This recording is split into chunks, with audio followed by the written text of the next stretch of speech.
দৈনিক দিগন্ত বেলার পক্ষ থেকে সুস্বাগতম। আপনারা দেখছেন বাংলাদেশ জামাত ইসলামী ঢাকা মহানগর উত্তর 7 নং ওয়ার্ড কর্তৃক আয়োজিত দাঁড়িপাল্লা প্রতীক ফিরে পাওয়াই শোকরানা মিছিল। আপনাদের সাথে আছি আমি ইমরান হোসেন হৃদয়, দৈনিক দিগন্ত বেলা।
আস্তে আস্তে আস্তে আস্তে আস্তে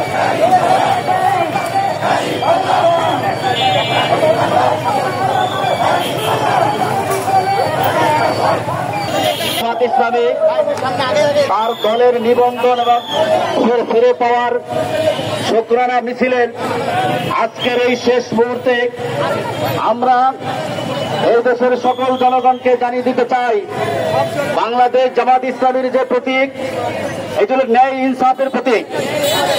কি বলেন? বাংলাদেশ জামাত ইসলামী ক্ষমতায় গেলে শাসকের ভূমিকা পালন করবে না, বরং সেবকের ভূমিকা পালন করবে। বাংলাদেশ জামাত ইসলামীকে যারা এখনো বিভিন্ন তকমা লাগাইতে চাচ্ছেন, আমরা তাদেরকে বলে দিচ্ছি, এটার উদাহরণ হলো এরকম। আপনারা জানেন, চোর যখন চুরি করে, চোরে চিন্তা করে যে বাড়িওয়ালা যাতে সজাগ না থাকে, তেমনি ভাবে বিড়াল যখন কোন খাবারের ঢাকনা খোলা থাকে এটাই চায়। বাংলাদেশে যারা দুর্নীতিবাজ, চোর, সন্ত্রাসী, তারা বাংলাদেশ জামাত ইসলামীকে ক্ষমতায় চায় না, কারণ হলো তারা দুর্নীতি সন্ত্রাস করতে পারবে না। এই জন্য বাংলাদেশের জামাত ইসলামী একটি পরীক্ষিত দল, যারা কোন সন্ত্রাস, চাঁদাবাজ এবং দখলদারিত্বের সাথে জড়িত নাই। বিগত দিনে আমরা যখন আমাদের 2 জন মন্ত্রী ছিলেন, 3টি মন্ত্রণালয় চালাইছেন, সেখানে কোনো দুর্নীতি ছিল না, এইটা প্রমাণিত। আজকে বাংলাদেশে 36শে জুলাইয়ের আন্দোলনের পরে আমরা চাই বাংলাদেশে যারা এই 36শে জুলাই ছাত্র আন্দোলনের মাধ্যমে এই যে শহীদ হয়েছেন, যাদের মাধ্যমে ত্যাগের বিনিময়ে আমরা আজকে এই দেশ পেয়েছি, আমরা 24শে 5ই আগস্টের মাধ্যমে যে দেশ আমরা ফিরে পেয়েছি, আমরা সেই ছাত্রদের স্মরণ করতে চাই। এই 36শে জুলাইয়ের আন্দোলনে আমরা এই সংস্কারের একটি রূপরেখা দেখতে চাই সামনে, এবং এরপরই নির্বাচন চাই। আমরা নির্বাচন চাই না এরকম বিষয় না, আমরা একটি জামাত ইসলামী একটি নির্বাচনী দল, বিভিন্ন সংসদে জামাত ইসলামী তার প্রতিনিধিত্ব ছিল। এই জন্য আজকে আপনাদেরকে বলতে চাই, আমাদের ঢাকা মহানগরী, বিশেষ করে ঢাকা 14 আসন, এই আসনে আমাদের প্রার্থী হল ব্যারিস্টার আরমান, যিনি আপনারা জানেন শহীদ মীর কাসেম আলী ভাইয়ের সন্তান, যিনি আজকে আমাদের এখানে প্রার্থী হয়েছেন। আমরা এই প্রার্থীকে দাঁড়িপাল্লা প্রতীকের মাধ্যমে আমরা সংসদে প্রেরণ করতে চাই। সবাই চান কিনা? আজকে এই ন্যায় ইনসাফের প্রতীকের মাধ্যমে আমরা সেই আইনসভায় আমাদের ব্যারিস্টার আরমান ভাইকে পেতে চাই। এই জন্য সকল এই এলাকার বিশেষ করে সাতনাগড়ের জনগণকে ন্যায় ইনসাফের প্রতীক দাঁড়িপাল্লায় ভোটের আহ্বান জানিয়ে এবং সমর্থন জানিয়ে আজকে আমাদের পথসভা এখানে শেষ করছি। আসসালামু আলাইকুম ওয়া রাহমাতুল্লাহি ওয়া বারাকাতুহু।